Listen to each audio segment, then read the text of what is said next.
जय माँ लक्ष्मी। दोस्तों, लक्ष्मी जी का वास कहाँ होता है, इस कथा से हम समझेंगे। एक बार की बात है, राजा बल समय बिताने के लिए एकांत स्थान पर गधे के रूप में छिपे हुए थे। देवराज इंद्र उनसे मिलने के लिए उन्हें ढूंढ रहे थे। एक दिन इंद्र ने खोज निकाला और उनके छिपने का कारण जानकर उन्हें समय का महत्व बताया, साथ ही उन्हें तत्व ज्ञान का बोध कराया। तभी राजा बल के शरीर से एक दिव्य रूपात्मा स्त्री निकली। उसे देखकर इंद्र ने पूछा, दैत्यराज, यह स्त्री कौन है?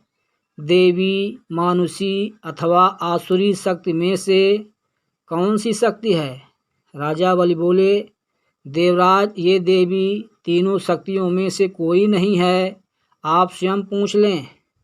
इंद्र के पूछने पर वे शक्ति बोली, देवेंद्र, मुझे न तो दैत्यराज बल जानते हैं और न ही तुम या कोई अन्य देवगण। पृथ्वी लोक पर लोग मुझे अनेक नामों से पुकारते हैं, जैसे श्री, लक्ष्मी आदि।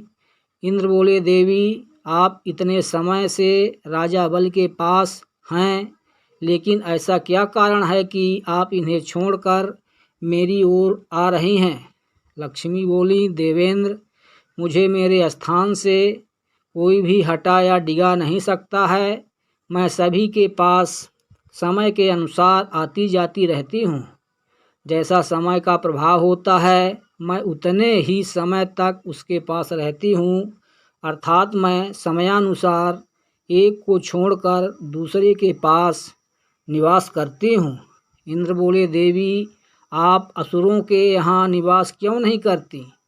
लक्ष्मी बोली, देवेंद्र, मेरा निवास वहीं होता है जहाँ सत्य हो, धर्म के अनुसार कार्य होते हों, व्रत और दान देने के कार्य होते हों।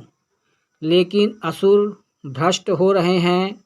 ये पहले इंद्रियों को बस में कर सकते थे, सत्यवादी थे, ब्राह्मणों की रक्षा करते थे, पर अब इनके ये गुण नष्ट होते जा रहे हैं। ये तप, उपवास नहीं करते, यज्ञ, हवन, दान आदि से इनका कोई संबंध शेष नहीं है। पहले ये रोगी, स्त्रियों, वृद्धों, दुर्बलों की रक्षा करते थे, गुरुजन का आदर करते थे, लोगों को क्षमादान देते थे। लेकिन अब अहंकार, मोह, लोभ, क्रोध, आलस, अविवेक, काम आदि ने इनके शरीर में जगह बना ली है। ये लोग पशु तो पाल लेते हैं, लेकिन उन्हें चारा नहीं खिलाते, उनका पूरा दूध निकाल लेते हैं और पशुओं के बच्चे भूख से चिल्लाते हुए मर जाते हैं। ये अपने बच्चों का लालन पालन करना भूलते जा रहे हैं। इनमें आपसी भाईचारा समाप्त हो गया है। लूट, खसोट, हत्या, व्यभिचार, कलह, स्त्रियों की पवित्रता नष्ट करना ही इनका धर्म हो गया है। सूर्योदय के बाद तक सोने के कारण स्नान ध्यान से ये विमुख होते जा रहे हैं, इसलिए मेरा मन इनसे उचट गया।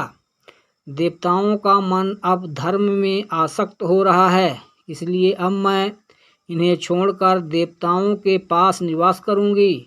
मेरे साथ श्रद्धा, आशा, क्षमा, दया, शांति, संतति, धृति और विजति, ये आठों देवियां भी निवास करेंगी।